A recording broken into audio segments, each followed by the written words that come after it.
Oh, my legend. How's it? How's it, man? Good, bro. How are you? I'm good. I'm good. Talk to me. What's going on in the book? Yeah. No, well, I threw some cats there. So I see that, well, for today, I was like, okay, let me be sympathetic today and then be nice and then be all listening and, all that. But yeah, I suppose actually, where that question or where that question. I was actually watching one of I'm sure you know it, one of DiCaprio's masterpieces. Catch Me If You Can. I'm sure you know where he fakes being almost every professional. Like, yeah. So You should I have won an saw, Oscar for that. yeah, Should yeah, have yeah, won the yeah, Oscar for that. yeah. So I was looking at it, and then I think the what you call the the relationship between her parents, his parents, and then the relationship between the relationship that he had with each parent, like the relationship that he had with the mother, the relationship that he had with the father, and then the relationship that the two had, and then the relationship that he had with both of them combined. I think that was, yeah, it was something that I'm sure that it came as a shock to him, and I think it was Why do people decide to call me, bro, whenever I'm on a call? okay. So I don't even see this call. So just wait.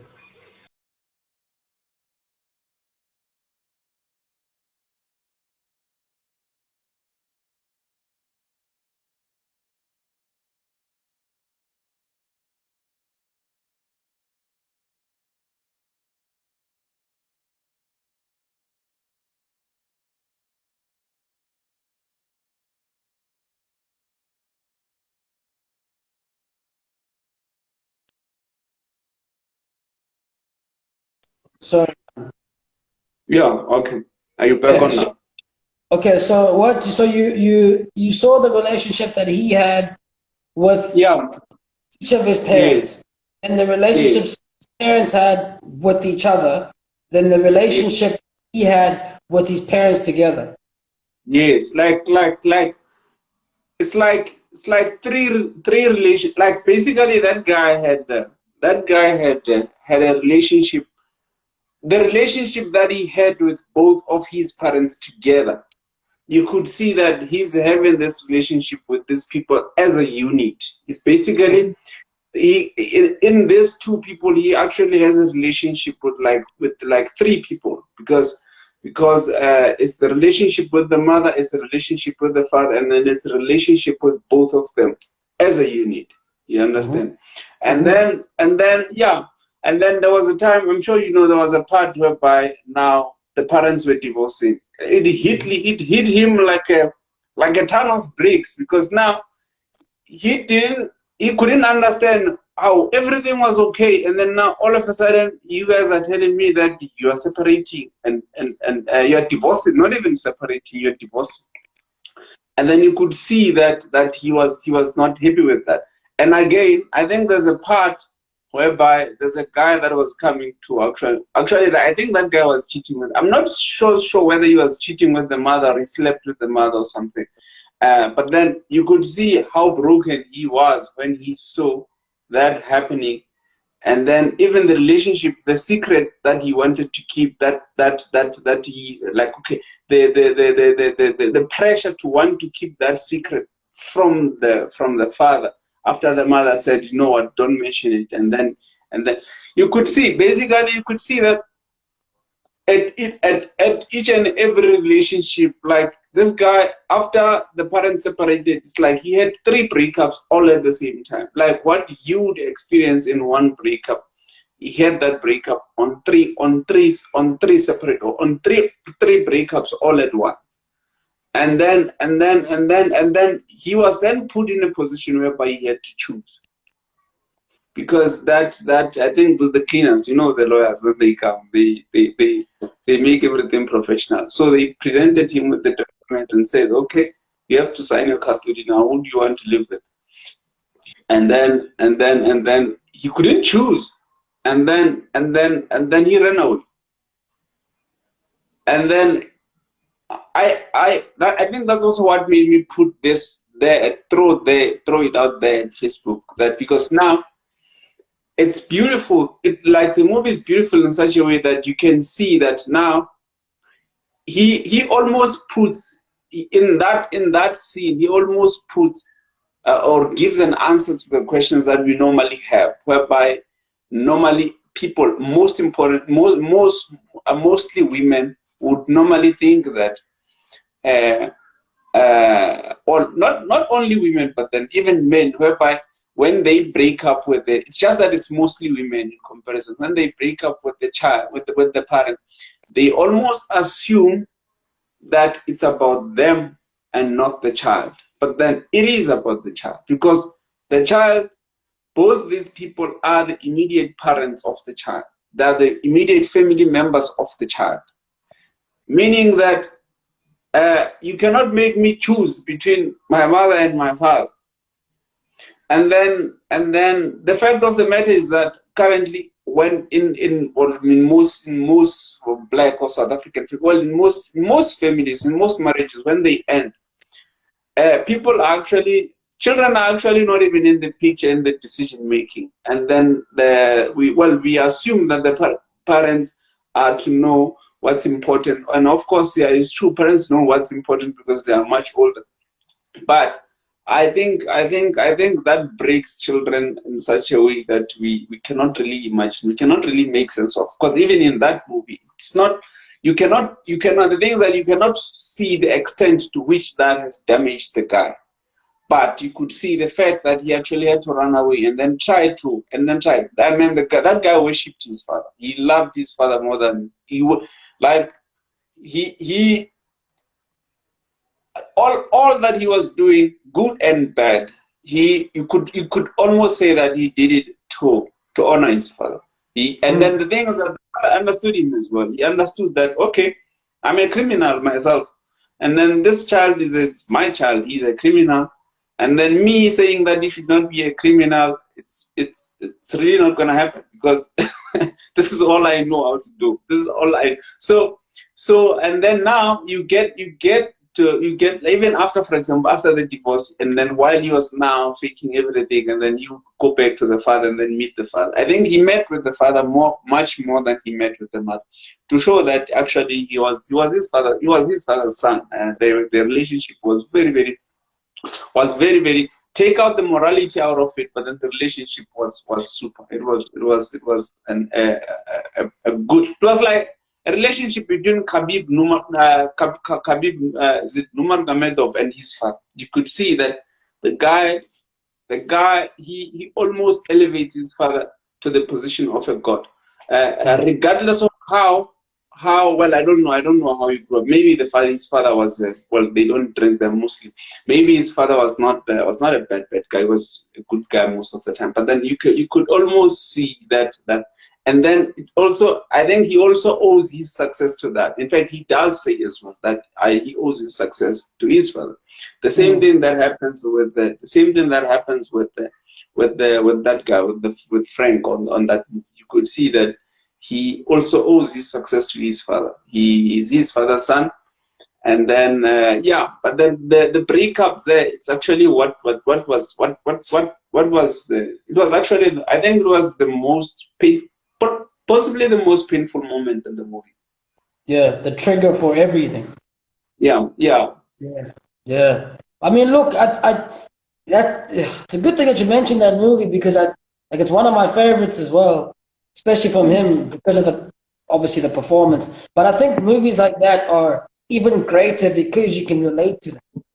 You know, you don't even have to have gone through the situation to kind of relate to them. What you can do is you put yourself in those people's shoes, and then you can kind of formulate how you would react. And then in that sense, subconsciously, even while you're watching it and just being in awe of it, you're just thinking, yeah, I would probably do that. And then he does it. Oh, I would probably do this. And then it happens. And, so you can actually follow, even if subconsciously you're not actually thinking about it, it's there in your mind, right? So exactly what you're saying, man. It's like thinking about the movie now. It's been a while since I've watched it, but it's as if he grew up knowing that okay, I have this structure at home, and Mm, it's everything that I am, right? And mm, they always make decisions together, and it always comes out as one decision. So you mm, formulate how you are based on your parents, right? mm, Especially if they're together. So mm, you formulate how you are because you know that if I'm gonna go and ask my mom something, then she's gonna go to my dad, and then they're mm. gonna come back with one decision. So Yes, even if I know that she would say yes, it's not necessarily going to be yes because it needs to be discussed. So you can't. That's why you try exactly, to separate your parents at times, right? exactly. Which is why, if you could see on the very same movie, there's a part whereby the father does like a, well, I would call it a favor for the son, but then it's not necessarily a favor because the mother, it's not something that the mother would approve. And then he Yeah, says, okay, don't tell your mother, this is what I can do, but then don't tell your mother.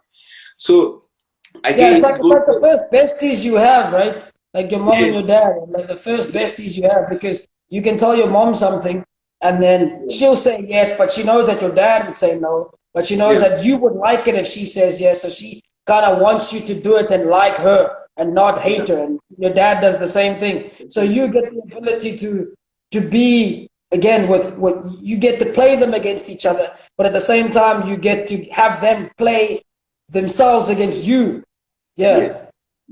So you could see then, like for example, you could see then that no man, there's three relationships that this guy is having with these two people, and Mhm. then it basically puts it clearly, and then it also shows how much people are losing when people just recklessly divorce, or for example, well, not reckless. I don't think there's a anyone can come up with the reason why they divorce. I don't think that there's a reckless divorce, but then yeah, but then it just shows how dangerous actually breaking up with the spouse is when it comes to raising children. Yeah, and then from Yeah. there it just went. Well, as much as he made money, it became well the best. But then you could see that India, it just went like that. Yeah, yeah. Because then I mean, like with a divorce or with any kind of breakup with people that you have set Yeah, yourself with, especially with parents. I mean, like if you have parents, they've legit done everything for you, and yeah, other people in your social circle respect them just for that. yeah, So they don't have to prove anything to anyone else. So it's almost like an automatic approval of from your peers, your people around you, and yourself. So you already yeah. hold them again as like in a godly type of manner. You hold them in a high regard. So then Mm. when they break that themselves together, then you kind of think, shit, It like betrays everything that you have ever believed in. yes, exactly. And Yeah, it betrays everything because now that you get to a point, especially when it happens in the manner that it happened there, mm, if they were fighting, you could understand that, okay, maybe they were fighting, and then you can be like, you can take the position of a referee and say, okay, they were fighting, and then I can say this one was wrong, which is why there's a question in the same post that I made on Facebook where a guy says that it's simple, the child will just follow the more responsible parent, and then he just put it like that. But and then I went then and explained to him that no, it's not as easy as that. If you are in a setup of a family, for example, it doesn't matter who is lazy in the family. They're still your family. It doesn't matter who's not so good looking. He's still your family. He's sorry, still just your wait, bro. Sorry, yeah. my man.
always become popular when discussing some deep stuff. And when I have all the time in the world, no one calls.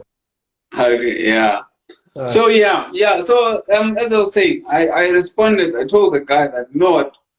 But then from the answer that he gave, I could easily presume that the guy did not grow up with his father. That's also well, that's one of the yeah, that's one of the that's one of the results of yeah divorce as well. That yeah you actually get to a point where if you don't grow up with two parents or two parents as in the sense that yeah because they're different, you don't get to see the world differently, right? yes Just don't because you always grow up with the one viewpoint, right? exactly And what tends to happen is that then that's the viewpoint you then adopt as well, because that's all you hear, that's all you see, that's all you're taught about. That's the viewpoint that you tend to lean more towards.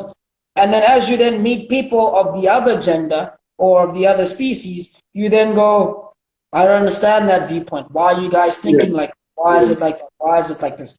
Right? And then you start to question all of that. But then those people that you're meeting, they look at you and they go, yeah, well, this guy sounds like this, or this girl sounds like this, yeah that they only yeah have a viewpoint from one thing, one person. That's why, like, it's important that you said that now that through a breakup, that tends to happen, right? That yeah tends to happen in a breakup because then, especially like if you haven't lived with your parents until you're older, right? Like yeah both of them are pretty old and you're able to formulate your own self between living with both of them. You only live with yeah one person, you grow up with one person, and as you get older, you then pick a side basically, and you only know that side. And then yes more often than not, if you're put away from the other parent or you're discouraged to be with the other parent, right? Then you only grow up knowing the one parent side and you see the world and the viewpoint from that parent side and you one actually hate it from the other person's side. So even when you're now confronted with species or with the other gender of those other people, you do yeah not even give them the time of day to ever say anything because all you know is that connects with something that's negative. yes so Yeah. so So you the have so impulsive responses like that, such as, oh, well, you just pick the one that's more confident. It's like, how do you know who's more confident and who's not more yeah how confident? do you And no when? the How fact do you that know that? no, the fact of the first point is that if you say you pick one who's more competent or the one who's more responsible, first of all, how will you know? Because these people were not competing. That's the first Mm, one. Because mm, for there to be one who's more competent, they have to have been a competition. But then there was no competition. One was doing his thing, and another one was doing his thing, and then you had a relationship, and then both they were doing their thing. One thing, and then their thing. There was mm. no competition. And then because there was no competition, you had three, as I said, you had three relationships with these two people. And Mm-hmm. then now, how do you decide? How do you decide? Because they were not in competition, the first thing. You cannot say, oh, I take my dad because he runs faster than my mom. I'm sure the father would win if that was the case. Oh, okay, my dad can run faster than my mom, then I'm gonna go with my dad because my dad runs faster. Or my dad as what my dad knows mathematics and then he's the one who was helping me with homework, so now I'm gonna go with my dad and teach my mother. And so you cannot be able to do that. But then it's only when you grew up with one parent that the other one now makes it a competition, because he said, okay, I'm doing this which is better than what he was doing, I'm doing this which is better than what he was doing. And then it kills your mentality as a child, because you are going to grow up thinking that you now have to, which is why it also becomes a problem even with relationships. That's why Yeah. you get, for example, men that would be competing with their girlfriends. How the fuck do you compete with your girlfriend? Mm. Or or a relationship whereby everything has to be, or a relationship whereby everything has to be quantified to the last cent in such a way Yeah. that it has to be it has to be it has to be everything that is happening in the relationship has to now be denominated or be given a cash value. And then once it's given a cash value, then it's easier now, because once everything gets converted into cash, then it's just a matter of numbers now. You say, okay, I'm gonna go with it. It's got more money. Yeah, but then it just shows how terrible things are. And then I think another follow-up question that I asked then was whether those people. Let me just, before I forget, sorry, man. I was going to say also on that point that sometimes it doesn't even have to be a competition that the other person's doing. It's just that, again, you as the person or as the child, look at it competitively. So it's not like your mom says, oh, well, I do this better than your dad. Or your dad says, oh, I do this better than your mom. At times, you just watching as a child and you go, well, this person is doing it and this person's not. And then you automatically make that a competition within yourself. It's not that the person actually tells you that's the way it is, because even the genders, again, even with your parents, both of your parents are not going to bring you up the exact same way. You're going to have one parent that's going to say, look, you're going to have to sleep at 3 p.m. after you come back from school. And the other parent says, no, I think you should sleep at 8, right? Yes. And then I go, okay, well then let's let him sleep at 6. Or we let him sleep at 3 o'clock for this time, and we let him sleep at 7 o'clock this time, or 9 o'clock this time. So they both get to have a say, and you get to experience that. And they're both coming from different viewpoints, because they're both were kids as well with other parents that then also had to parent them in a certain way, right? And also the genders make a difference, and in the eras that you were in make a difference. So as a guy, you might say, well, I don't care if my kid sleeps at 9, whereas a female might say, or as a girlfriend might say, or a wife might say, no, he needs to sleep at this time because of this and this. And you see the negotiation of both parties, right? Yeah. So you don't really then say this person's right, this person's wrong. They both have the opposite viewpoint, and the opposite viewpoints at times is good in certain situations, and at times it's bad in certain situations, but you get to experience that. So then when the other person leaves, you never get that. You never get good competition. You never get to see that. You don't. Right? And even if it's good, like even if the person is, like even if the one party, whatever they're saying is good and it's right, the fact that you're there, you will compare it.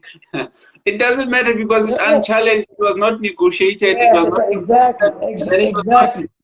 So it's basically like pressing the button on and off, like Wow. So you don't get to see. Sorry, so you don't get to see an opposing viewpoint, and that and again also, even as you age, as you get older, especially for males mostly, but also females, the father plays a different role later on. Just like the father doesn't play any role when you're a neonate, because they can't breastfeed you. So as you get older and older, then they become a bit more robust in their what do you call this? In their discipline with you. So earlier, your mother will say stuff to make you not do certain things. But as you get older, you go, well, I've got muscle now, so I don't care what you're going to say. I'm going to leave. Then your father has to say, if you leave, I'm going to knock you out. Then you go, okay, well, that's a different type of, I've never experienced that. And then your father then comes into a bit more of a disciplinary role and a bit more of a robust, stronger role. And they have to be together, because if the one person is not there, then as soon as you get to a certain age, then let's say your mother then loses you when you get to 13. You go into drugs and you go and be with other kids, and they then start teaching stuff. Exactly. Because last point, sorry. And also the fact that if you're with one parent, that person has to leave and go to work. So even when you're with one parent, you basically end up being with no parent. Because what do you then do throughout the day? You then grow up at school. You grow up with your friends, because your mother or your father has to do other stuff to take care of you. So that's another thing. And it's adding on that, I think also I think the entire custody system, like giving custody to one parent over the other, I think it's something that may have to be also corrected or adjusted to some extent, because I think now it's about what? It's about yeah, because they will say, for example, okay, you choose, as if it's that easy, if it's that easy to choose your parent, for example, to choose which one to stay with, because now it all. And you know the funny thing they said, what that guy said, what the lawyer said, he's like, there's no wrong or right answer. There's no The weirdest part about that wrong whole or thing is right like answer. as a child, Then if there's no wrong or right answer, then can I not choose then? yeah, why you guys making me choose? Yes, what's the point? So yeah, I think another question that was intriguing. Well, it's not a question; it's a comment that It's was an crazy answer. though, right? Yes. It's crazy how the child has no say at all, like in Oh, any decision. And then when it comes to divorce, he has the biggest say that he will ever have in his entire life. yes. Like you want from 0 to whatever years, you never had to make Nothing. such a big decision, which is the same thing that I was saying about the same thing that I was saying. I think I mentioned this maybe on our previous talk about the issue of. I told you I think I have a huge problem with the nannies, for example, with nannies. Yeah, I'm totally against that because I think that. Whatever pain that you feel when you break up with someone that you were close to is the same pain that the child feels when you decide to fire your nanny. Mm. You work, for example, let's say you work and then you bring this lady, maybe a lady from Zimbabwe or Lesotho, wherever, and then she spends time with your child. She grew up somehow, so now, meaning that now your child has got three parents now, because now it's you, the father, and then as you, the mother, and then the nanny. The nanny has his own values as well. She has got his own, even though she may not directly, well, say intentionally, well, put those values on the child, but then this person spends a lot of time with your child, and then she was raised in a maybe in a different way, cooking different food under different beliefs and all that. And then now they form a bond with your child. The nanny forms a bond with your child because two people will form a bond. They basically develop a relationship, a working relationship, because now the child depends on the nanny, and then also yeah, the nanny has to make sure that she facilitates that relationship, and then yeah, and then now after some weeks you decide that, or weeks or months, maybe 4 months, then you decide that no, your nanny steals your spoons, and now you have to dump the nanny. And then you tell the nanny, you know what, it's time to leave. And then when you say it's time to leave, and then the child wakes up the following day and knows that that nanny that he or she had developed the relationship with is no longer coming to work. I think that the same pain that you feel after having your heart sliced through the grate, it's exactly the same pain that the child feels. So now you bring another nanny again, right? So the child, of course, Another boyfriend or girlfriend. yeah, Yeah. you bring another nanny, and then when you bring another nanny, now the child has to learn to have a relationship with the new nanny now. You see, and then of course you have not given the child the time to rebound. Basically, the second nanny is going to be a rebound. You have not given the child the time to heal, and then now the second nanny becomes a rebound. She has to do things the way, maybe things close to the way that the previous nanny did things, if she wants to maybe have a smooth transition to the new relationship, and then then she can start introducing her values again, and then doing things, developing the new relationship. And again, after some time, you hear that this nanny now, or you are the woman, and then you hear that this nanny now, you don't like the way he smiles at your man now, and then now you have to fire this nanny again. Another breakup on the child again, and then this child, I think, whether it's a boy or a girl, I think at the age that they are, they actually should not be subjected to that much heartbreak, because now imagine, let's say you have got 16 nannies. By the time the child maybe is 7, or let's say by the time the child is 14, you've already had 16 nannies. So basically, this child's ability to value relationships, I think it's destroyed, because he or she has had so many breakups in such a way that he or she will no longer value the importance of actually staying or fixing things in a relationship, or staying in a relationship, or understanding the fact that in a relationship, yeah, sometimes one will face that other direction, and another one will face that other, but then in the end they are gonna come back again, and then try to move on again. So you are basically exposing the child to so much breakup in such a way that even when they start their own relationship, then the value of just fixing things, or talking about like the value of the ability to actually mend the relationships, and then maybe correct themselves, or acknowledge when they are wrong, you have actually killed it on that child. And then now they're gonna grow up and then be and then we're also going to get worried, for example. Well, not worried, but then you will also maybe realize, just that it's something that hasn't been documented, let's say, well enough.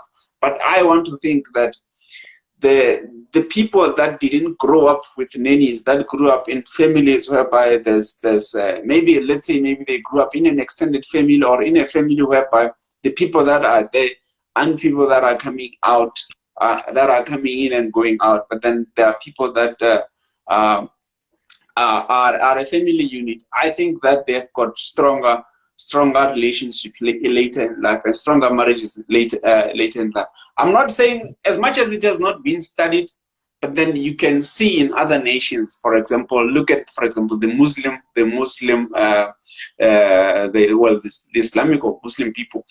They hardly ever have so much divorce. And if you can check, for example, even if you check in countries like Afghanistan or whatever, you find that almost everyone in that group, if you see maybe a group of people, it's highly likely that that entire group of people comes from one family. Like not necessarily one family, they're all related in some way or the other. It's either the cousin's cousin, the brother, the sibling, the older sister. So it's like that. So in that actually creates a platform on which it's not easy for people to come in and go out. People that are there, and then their relationships are bound to be strong, because they understand the fact that you are part of a unit, and then things are not solved by firing people, or because you cannot fire your cousin. Your cousin is still your cousin. So you can just maybe sort out the relationship if you have a problem with it. So I think that's my point with nannies. I think the effect that the divorce has on the child, it's no different from the effect that the divorce, that the getting multiple nannies has on the child. And then I think the end result of that is just the same. You're just gonna end up with people who don't value relationships, who just jump in and jump out, and then go in cold in the relationship, and then maybe even find other meanings in the relationship, in relationships, like, for example, money, for example, because with that one, it's something that everyone likes. Even the one that hates you likes money. So then you get now people that will be just so focused on the money. If the relationship has no money, they go. Yeah, keep speaking. Sorry. Yeah, so no. I think I've been talking long enough. Let me give you a chance to also respond. Yeah, so no stress, man. I always never want to cut you off when you speak, because you always go on a nice tangent, but then every point, I think I need to write it down, because then I have something to say, but then I lose it at the end. But yeah, no, going back to what you were saying at the beginning with the breakups of nannies, or with the breakup of people together, and relating that to removing nannies all the time. Again, that's a very good point, because And the boyfriend. I forgot to mention the boyfriend. Yeah, it's a good point, because the child doesn't see the nanny as a nanny. They see it as an adult, as another parent.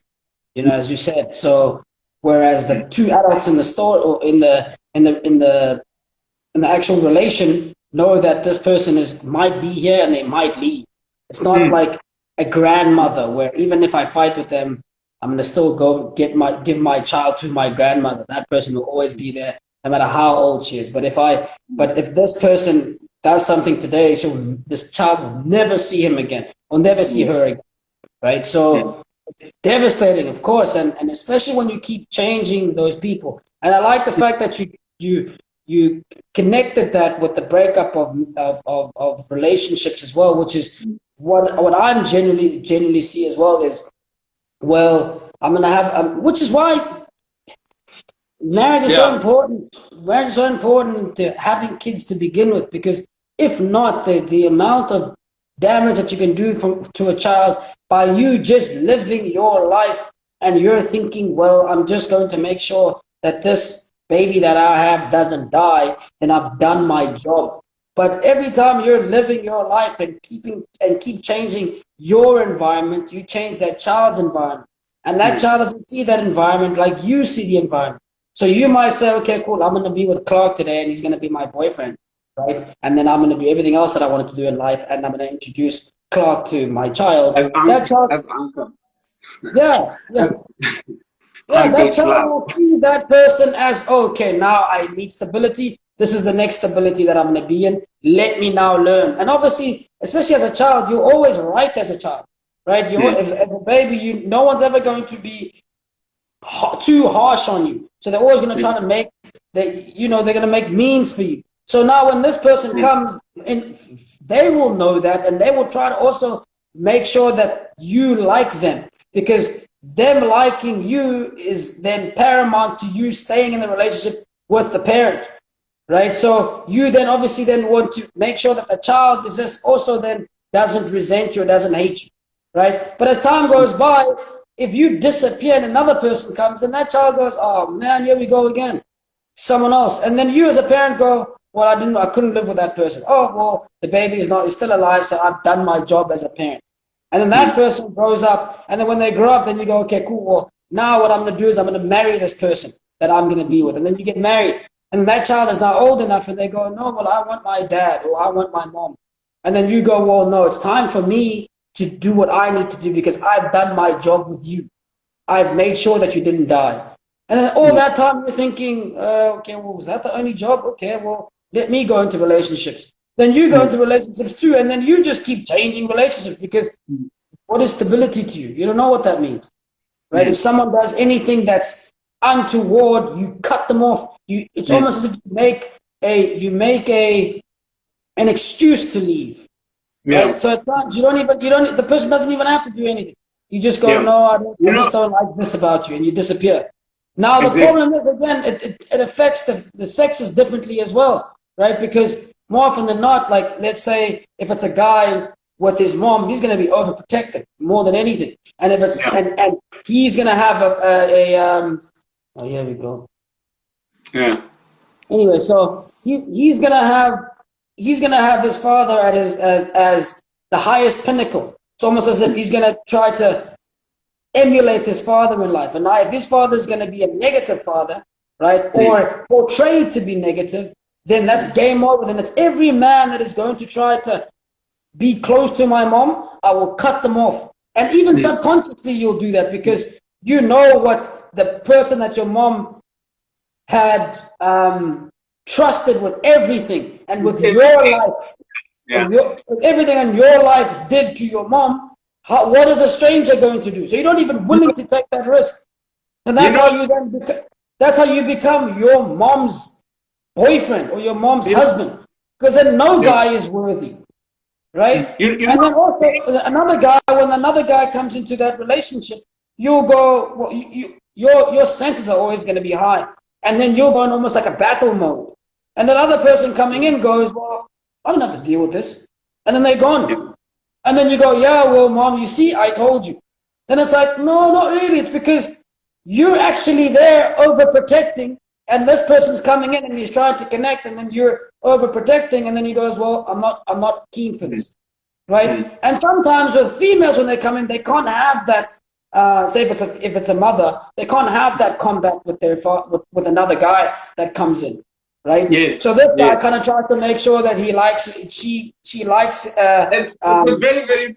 I once said something. I once said that. I once said that. Well, I think it pissed a lot of people because I once said that you cannot ask more than your baby daddy. You cannot ask more than your baby daddy because uh, if you have if you have a relationship to a point whereby you actually have a child with someone, like being decide, okay, there's a human being now that you're gonna have with this person. It's really, really very, very difficult to ask more than that.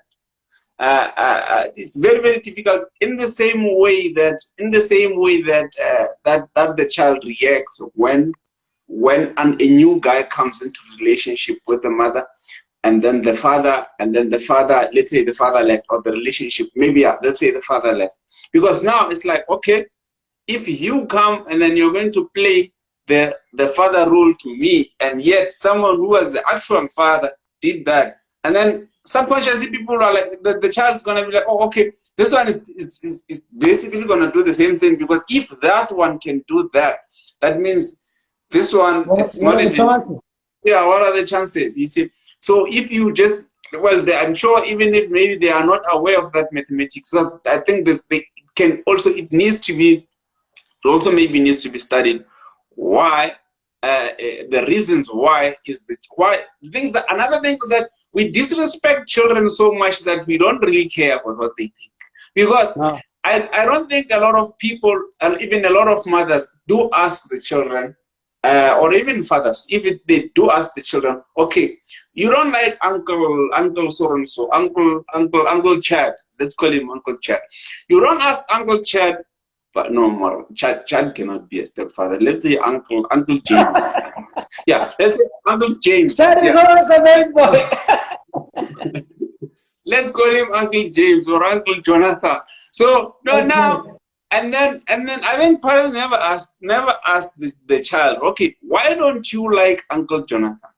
Yeah, It's a but look, matter of it's also it's a just matter because of just trying to convince the child to like Uncle Jonathan, but then you don't really know why the child. You don't really want to know the reasons. Like you don't want to hear the child explaining to you why is it that he does not like Uncle Jonathan, or why is it that he wants his father, even though his father was a drunkard, and then Uncle Jonathan is not a drunkard, but his father was, but he still wants his father or her father, and then I think those are the questions that are never asked. That's why we just go into assuming that, oh, I'm good, Uncle Jonathan is good. His dad was like the child's dad was bad, so he's gonna like this one because this one has got a bigger car or a much a yeah, car that well, is good. it's tricky as well, right? Because it's like, well, two things there. It's like, well, as the mother, you grew up with this child, or as a father, you grew up with this child, and you've always had a better opinion than him, like in every single way, right? You've taught him everything that they know. So all of a sudden now, when another person comes into the relationship, what would make you think that this person's opinion even matters? You Hmm. see, so it's like, well, even if I ask you what you don't like about Uncle Jonathan, it's like I've asked you about so many other things that you've given me dumb answers about, and I've Hmm. always had to make the last decision. So Hmm. why should it be any different now, especially when it has to do with my happiness, right? Hmm. Because again, it's like most of the time when they, 100% of the time when the one parent picks another person, they're not picking it for the person for you, they're picking them for themselves. Hmm. So it's like you as the child have never had to even make your own decisions, and they've been made for you, right? So now Hmm. when someone else comes, you're gonna then make a decision for me? How is that even possible, right? And then on top of that, there's another thing where it's like, as the parent, do you, at a certain point, it's almost as if you also haven't dealt with, say, your traumas in a good way. And like you said before in the other life, about the Hmm. fact that every time you see this child, or every time you're with the child that you're with, in the back of your mind, no matter where it is, you also have to think about the father. So that's Yeah, always going to be there, right? And exactly. now, if this father and now is or if the person's father, or if the child is now acting in a role whereby you would have loved that father to act, to be protective, to be overpowered. to make sure that you're the one that's going to be saved, right? Then you go, well, why would I then tell this child to leave? So you get conflicted. It's like you kind of get caught up between, is this person your husband or is this person your child? And it's like, well, parts of them act like a husband that I should want because when I'm at home, they're there and they're doing everything and they're taking care of me and they want the best for me. But at the same time, it's like, they need to grow up and then they need to leave. It's like, but then if they leave, then who's going to take care of me? And you're stuck between that. And then they say, okay, well, I also want to leave. But then they're like, but then if I leave, then where am I going to get this type of love, this type of care? So you're stuck between that, and you're always kind of, you're always stuck in between there. So it's that analogy of, you feed your son so much because you don't want them to starve, but then by feeding them so much, you make them lethargic and lazy enough so that they actually can't leave. It's like how much help are you actually doing for them and for yourself? And now you get the opposite side where, let's say, if it's a female, it's a different connection altogether, because if you have a daughter, it's like, well, then you go, well, I've raised you as much as I can raise you. And more often than not, that daughter is going to see you as the mother, as the pinnacle of what she wants to be. So she can't be who she needs to be better than you or you if she's always around you. So she goes out and tries to fend for herself. Or you go out and you go, well, I need to live my life and you need to do the same thing because I don't want you to be just like I was. And then you go and meet another person. And then that person, whether they like the daughter or not, you kind of go, well, look, at the end of the day, I need to live my life and she needs to live her life too. And then you get isolated as the daughter. And then you go, well, what I'm going to do? I'm going to go and connect with another man. But what men do you know? You know men that are just like the men that you've been surrounding yourself with, or the mother has been surrounding herself with. And then that's who you connect with, right? And then more often than not, you're not going to choose someone that's going to be, let's say, submissive or shy or quiet, or that, because it's like, no, I need someone that's going to be there and be firm and make sure that they're my rock and that they make sure that they're not going to go anywhere. And someone that I also can not just overpower, but at certain times when I'm being weird, they can also make sure that I'm strong as well and they can put me down, right? But then that person has to deal with all of your stuff as well, right? And more often than not, when you connect with them, they're also those guys from the other relationships that are kind of segregated. So you meet each other and you put your positives together, but your negatives are so great that once you guys meet your negatives, it becomes like it just blows up and it becomes toxic relationships. Then the cycle happens again, and all that needs to happen is for you to fall pregnant, and then boom, you're back into it again. Yeah, because I asked a follow-up question to one of the people that I was speaking to about this issue of divorce and stuff. I asked if that has affected the way they look at the relationships and marriage in particular. And then I think this other lady said that no, it doesn't, because she still wants to get married, and then he still wants to get married. She still wants to get married, and then it didn't affect her. Well, but then now my fear was that, okay, does she still want to get married to prove, because the mother is preaching a different thing. The mother is saying, no, now I'm not going there because I got banned. Yeah. And then is she going to get married to prove to the mother that she can do it better than the mother? Or is she going to get married? Is it the right reason? Because sometimes, going to something for the right reasons doesn't mean that you actually go there for the right reason, or for the wrong reasons. Doesn't mean that you actually go there with malicious intent. Like you're not going there to it's not, I don't know how to put it, but then you want to do this thing, but not necessarily because, but maybe just because you want to prove something.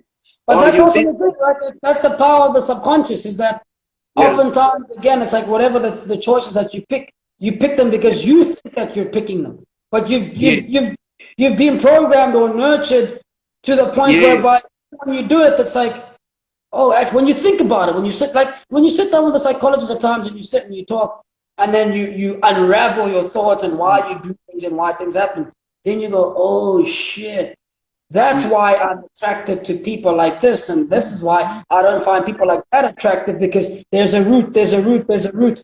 You see, so even if it might not be in your immediate conscious to say, well, look, I'm going to marry someone to try to prove my mother wrong.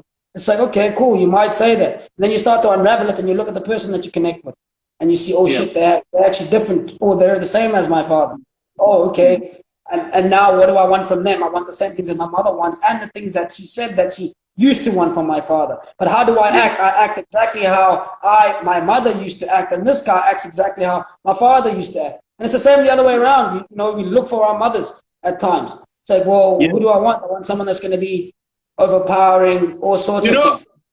you know the sad part. I think this is the most sinister part of what we are talking about now. Is the point whereby, for example, the mother would expect the son to now would actually try to mold the kind of a husband that she wanted, that maybe she couldn't get through the son. Like, so now, basically Yes, now the son, yes. like how I always say that, you, well, it's also what you notice as well, that a lot of women who will claim that they hate fuck boys or they hate so and so, they would normally dress their sons like the fuck boys. You are like, oh, okay, you wanted a fuck boy, but then I think some, yeah, they would dress their sons like the fuck boy, and then you see, oh, okay, if again, it's something that has not been, that I can't say that it has been studied, but then if you could see that, okay, this woman is basically trying to have to build the fuck boy that left her, but then she wants to build her. Now she has full control of the outcome of the possible outcome of this, because now this one can't leave. This one is my son. And then from there, then the son will be elevated to the point of what, to the position of the man of the house. I'm sure you know already. This is the only man that matters to me. And then this is the man of the house, and yeah, all those funny things that they say. And then My after, boyfriend, yeah, my boyfriend, my my only, dad. yeah, and then you are like, okay, this is a child, this is a 4-year-old man. How can you say a 4-year-old is a man of anything? Is a man of anything, let alone the house? You see, and then you see such things, and then now this boy grows, it grows, and then he And reaches. men do the same thing, by the way, to not make this Yes, a bit too biased. Man, we do the same thing with our mothers. You know, our yes, mothers are the greatest people that we've ever seen in the whole entire world. And we grow yes, up resenting and hating our fathers, even when you're growing up with them. But only also in the sense that even if you're not mad at them, but it's like it's your challenge. Your father is like your biggest challenge. That's who you want yeah, to be. You can't like your yeah, challenge. Like yeah, like subconsciously you're like, yeah, but I want to challenge, like I want to be better than you. You see, yeah. so same way the other way around as well. Just to yeah. Exactly, Sorry. exactly. So yeah, but then I think those are just like bits and pieces of what really happens when children don't grow up in a balanced nuclear family, in a balanced society, in a balanced extended family, whereby things are whereby issues are solved. Well, it's not like the problems aren't going to be there. Of course, every family will have its problems, but then I think the manner in which the people that are responsible for handling the relationships handle those relationships also contributes into how people are going to be. Because as I'm saying, for example, as much as she says that she wants to do that, but then she's a danger. She's a danger to the next guy, because as much as she says she wants to get married, even though the mother, she's a danger to the next guy, because I don't think that the mother, because the only side that she only had is the mother's side,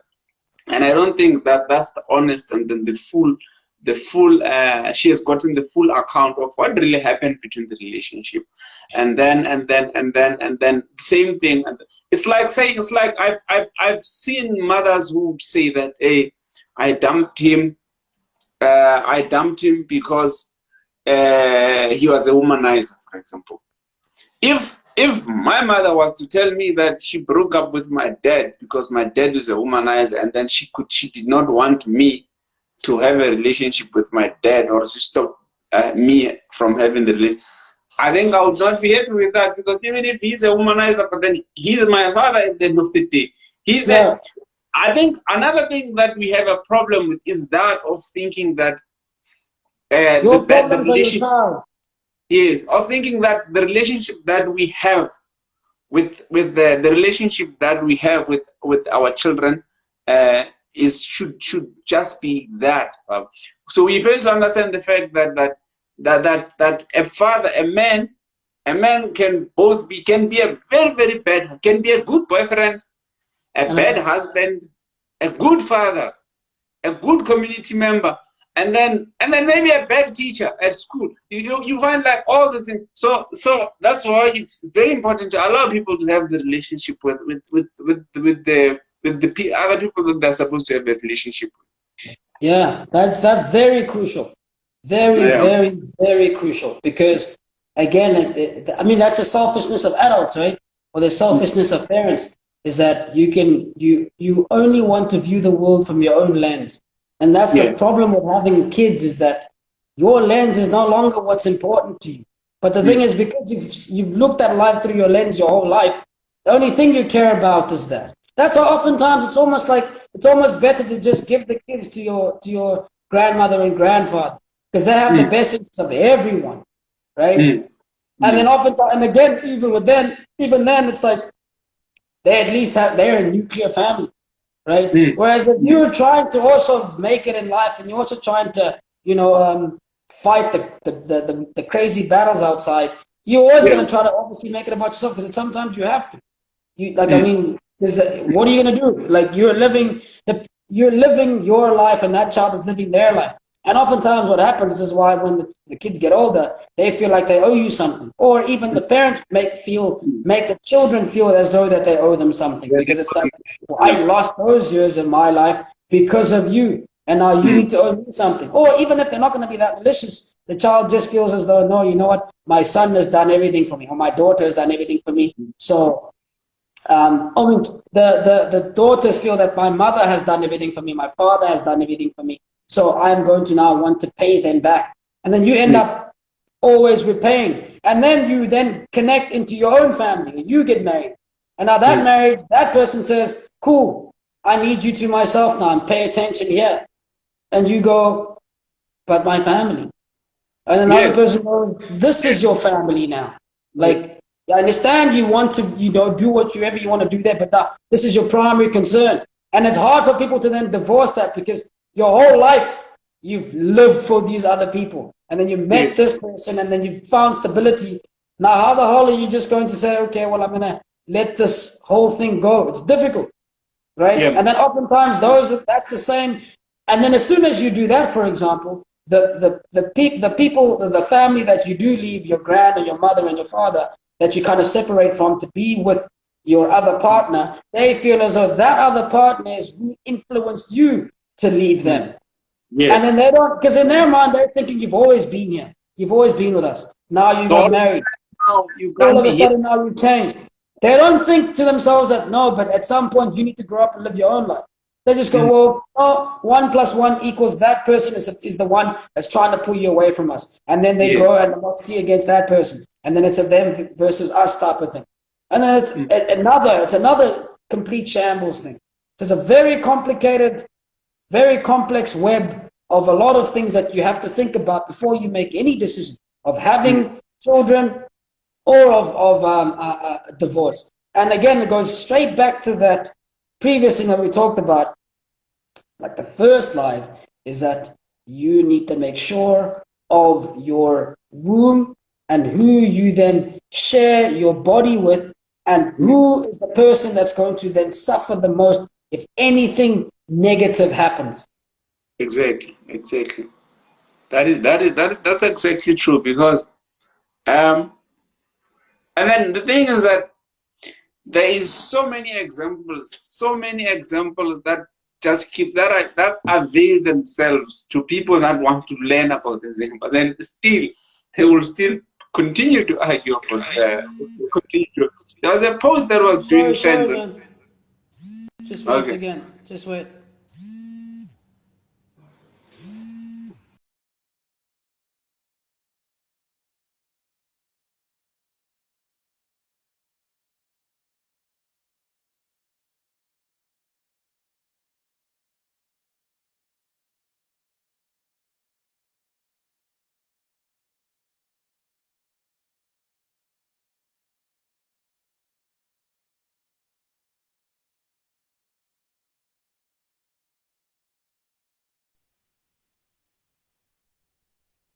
I can hear you now.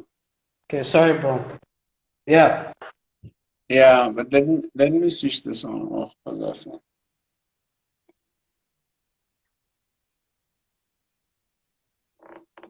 Yeah. So as I was saying, that there's just plenty of examples that are there for people to actually see that these things don't really work as easy as they think they should.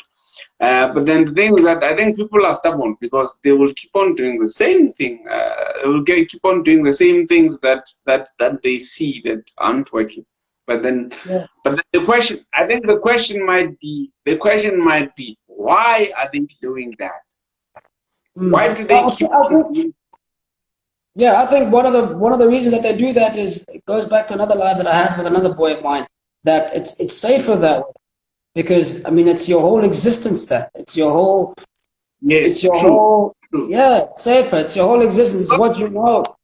You know, it's like even if Yes, it's why we have beliefs, it's like if someone's gonna rock up and tell you that Christian, like you always say that you left Christianity. I can't just rock up to you and say after 20 years of you being in the Christian faith that, oh, by the way, God yeah, doesn't exist, and expect you to go, oh, okay, cool, yeah, yeah, I understand.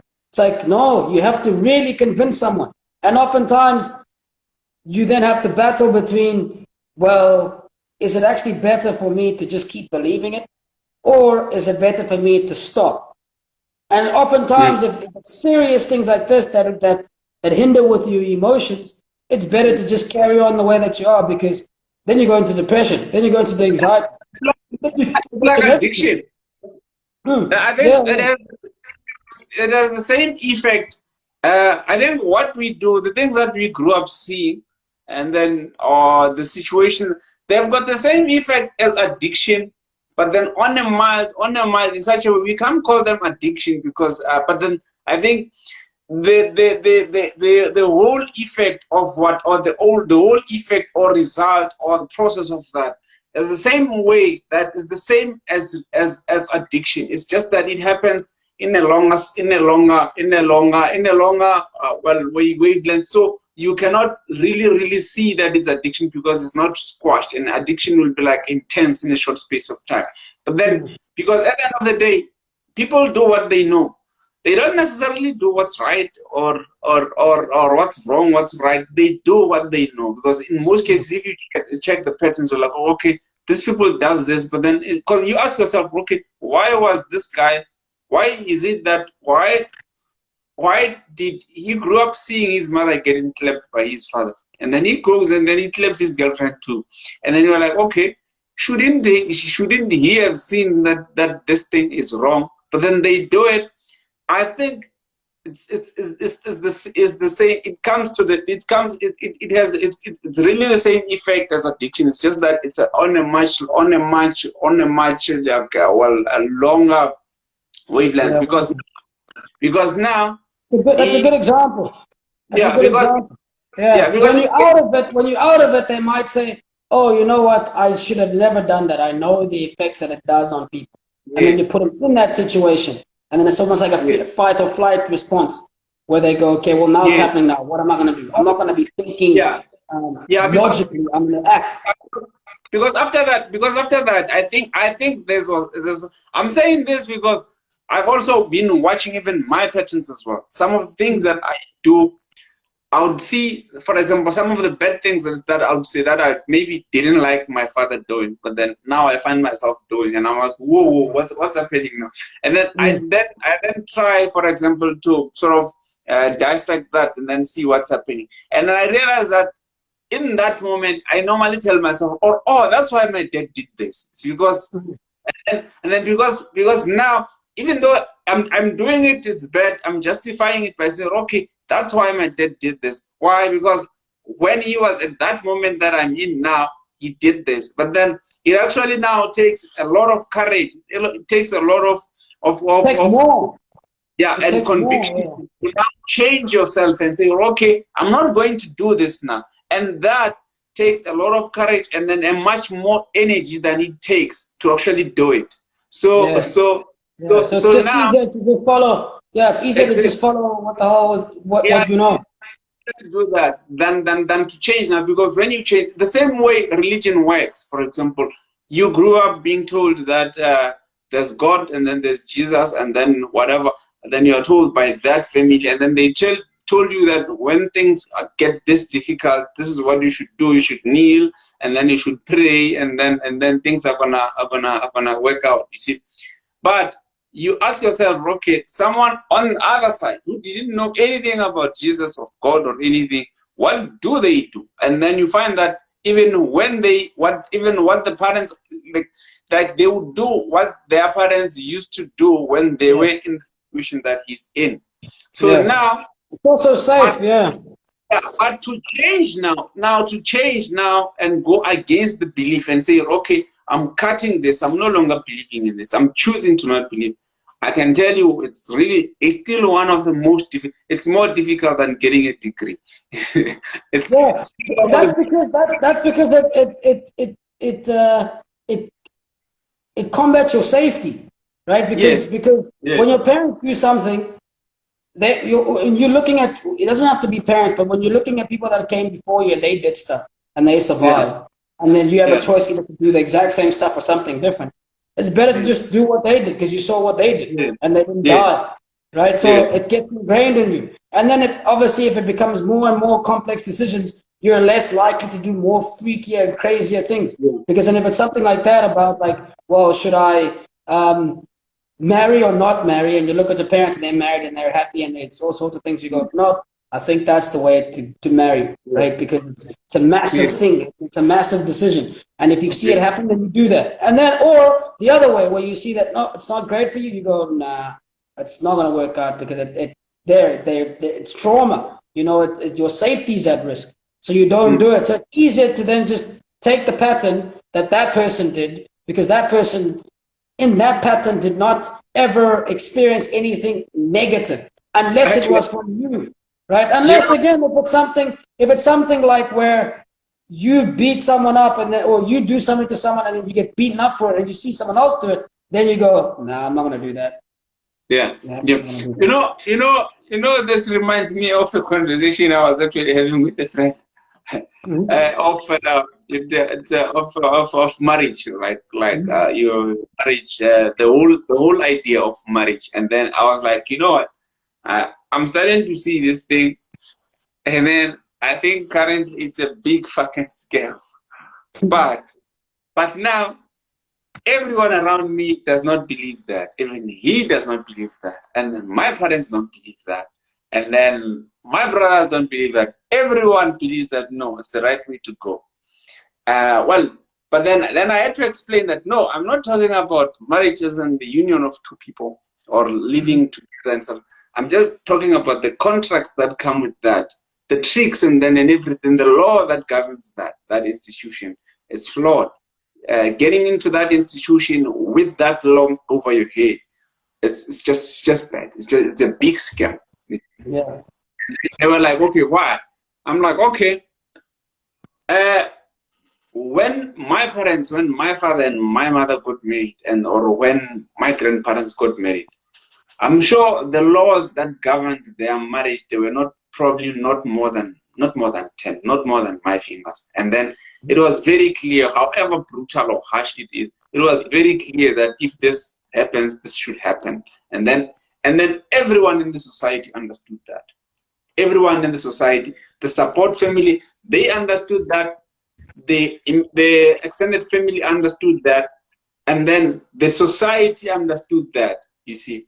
So even the tribe understood that. So you have these laws that are very clear, understood by everyone, and then everyone knows exactly what to do when what happens. You see. Now you come to the marriage, to the current marriage, the current law that governs marriage. It's books and books, like a book this fat. It's the one that where all the laws are then. And then this book, it's supposed to govern how marriage goes for people who have never even opened this book. Half of the laws that are in this book are not known by the people that are signing the contract that governs the contract that is governed by this set of laws. You see, so that's why people get surprised when the divorce that when the marriage when it's at the beginning, when the marriage starts, that's why I'm saying it's also a scam. Is that when it starts, the lawyers are not there. It's only the pastor. When it's the pastor, the family, the cakes, everything, the nice dresses, the friends, and everything, right? And then when it breaks off, the pastor is not there. When the divorce, the pastor is no longer there. There's now a new guy. There's a new guy now. Even when he divorces, the other pastor is not there. Yeah, when a divorce happens now, all of a sudden now you see the guy that was never there. He holds a briefcase. He holds a briefcase. He doesn't even ask you about the pastor that was there or what. He was not even invited when this thing started to eat there. And then he just came to the briefcase and then he's come to take what he said. The debt collector. I did not get married to this guy and he was not even there. But then he's now telling me what I should get out of this. And then now so and then I was like, okay, so then that makes this entire institution. And then they're telling you when you are able to see your child or not. Yes, and not, besides that, he's reading you the laws. Visitation. Imagine how are you visiting your own child? Yes, he's reading you all the laws that you knew nothing about.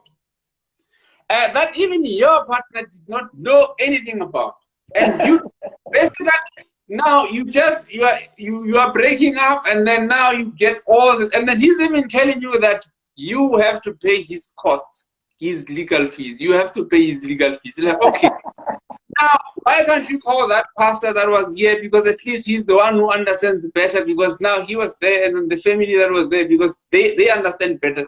They are the ones that were here. They witnessed this. No. This guy says, no, I don't give a damn about those ones. I'm here for what's mine. So, and then the thing is that you don't know this guy, and then he comes and he tells you, no, these are the rules, and he reads you a book this fat, and then he picks a page in the book this fat, and then none of the members of the society knows this. In order for you to actually understand this book, you would actually have to go to law school or to go into university and then spend like 4 or 5 years learning this book. Even after that, they will tell you that, no, you have not learned enough. You have to go and do honor or masters for this book. And then only then can we then say, okay, you now understand. So the people that... It would be a good study to check if divorce attorneys get married to each other. Yes. It's a very good study to see, because I can assure you, after they understand that law, after they understand all those they may be deciding, you know what, this is a scam, I'm not going to get myself into this. But they go, nah, I ain't doing this. Nah, it's cool. Exactly. So now you get to the point. So now I'm coming back to the fundamental question. Should we still call that law? Should we still call that fair if we are governed by the law that over 80% of the society knows not? In fact, not even 80, because I think the population of lawyers alone, of family lawyers or whatever, what do you call family law, of lawyers, attorneys or whatever. I think it's not even. I don't think it's even 1% of the entire population of the. Yeah. So now we have laws that are only understood by 1%, and they have to govern 90% of the society. And then, do we really think you really want to get into a contract like that? and the thing is, those contracts are decided by the 90% that don't understand it. Yes. Yes. They're decided by the 90% that don't understand it, but then when they break up, when they go, shit, you've heard of this? That's when the 0.11% then comes. And then it catches on them. Like, oh, okay, did you check page what? No, I didn't check it. Okay, go read it. Ah, okay. You read, and then you see some Latin words like, I still don't understand what this word, I still don't understand what this says. Like, okay, this is what it says. And then they tell you, and then like, no, but this is not what I signed up for. I did not say that I want this. Like, no, but you already signed this. Yeah. So do you really, yeah, so now the question now is that okay, yeah, my question, as I said, okay, do we still call this law? Like, do you really still call this law if it is like that? If it's never understood by the 90%, and it's only understood by 1%, but it's supposed to govern the 90%. Basically, you and I could be walking and then doing whatever that we are doing. And then maybe even today, maybe today alone, we did enough crime to actually maybe be locked up in jail for 2 or 3 years, or let's say maybe minimum 2 months. And we don't, and we don't even know that, you see. Yeah. And whose fault is that as well? Yeah, whose fault is that? Should we now say that, shouldn't we say that now? Okay, you can only get married if you understand the family law. Yeah, but then how do you even know that you understand? Because all they say is if the law is there, then enough people understand it. And if you don't understand it, you'll understand it when it comes and hits you. Yeah, you see. So it's really that's why I'm saying that it's a scam, because before the traditional marriages, just that the traditional leaders were too lazy in comparison to the Muslim people, for example, because the Muslim people, they managed to protect their marriage structure and marriage laws from the general marriage laws. For example, yeah, I think the law of the what you call the whatever common law, whatever civil law, whatever law that is, I think it has limits when it comes to how the Muslim people get married, and then so they still have sort of hold some power in how they do their things and how they for example, how they do their things. But then with the traditional leaders, they actually allowed to be under the umbrella of a law that they don't even understand, which is why we had an issue of the king, of the Zulu king, and then the one who passed away, and then the one whereby it was not clear now who should be the successor, because there's this traditional law, and then there's this even now even now they just left it. Well, I just know that they just left it because they could see that this doesn't actually, according to this kind of law, this is supposed to be this this way. The one that is the king now was not supposed to be the king according to this the law that governs even the law that governs even the traditional law. He was not supposed to be king. But then now they just decided, let's just leave it like that. But then they know the fact, they know that law, but then I also think that it comes with the fact that the Zulu nation, well, there's some power there, because there's lots of numbers, and then I also don't want getting too much. But then between you are not a prince, I'm not a prince, and then between you and I, should something like that happen, they will tell us where to get off. Even though you may have said that, no, this one, because I married from another kingdom and whatever, I sent the cows we sent the cows as the Zulu nation. It wouldn't matter. It wouldn't matter. See, whether you paid Lobola from your money or you paid Lobola, your parents paid Lobola, it wouldn't really matter, because they would say that you married, finish and clap. So that's why I say that this is a scam. And then a lot of people are getting in it, and then they're finding out later that fuck, this thing is a scam. When the breakup happens, because once the breakup happens, that's where you see all new people. You don't see anyone that was there. Maybe the best that you're gonna see is your mom and dad. You're not gonna see your family. Not even your friends, because your friends will comment, and then they have to pick a side too. They have to pick a side. Yes. Yeah, So, and there can't be both of your sides, and then one of you is going to end up poor, and then what? exactly. Mm. Exactly. So, Yeah, and then if yeah, you check in, if you check in the old days, you'd find that even during the divorce, the people that were there are still there. The people mm. you still have during the divorce, you still have your mother and father, the girl's mother and the father, the girl's extended family will be there. And then from there, then you will talk, okay. But then it's also understood that if you leave, then you leave, but then the children remain there because they are now, yeah, they will leave the children there. Yeah. And then even after death, for example, after you die, after the husband dies, it is understood that no, because we are sort of adopted, you are now our daughter. You cannot go and then go with the kids and then go get married somewhere because now you are still our daughter.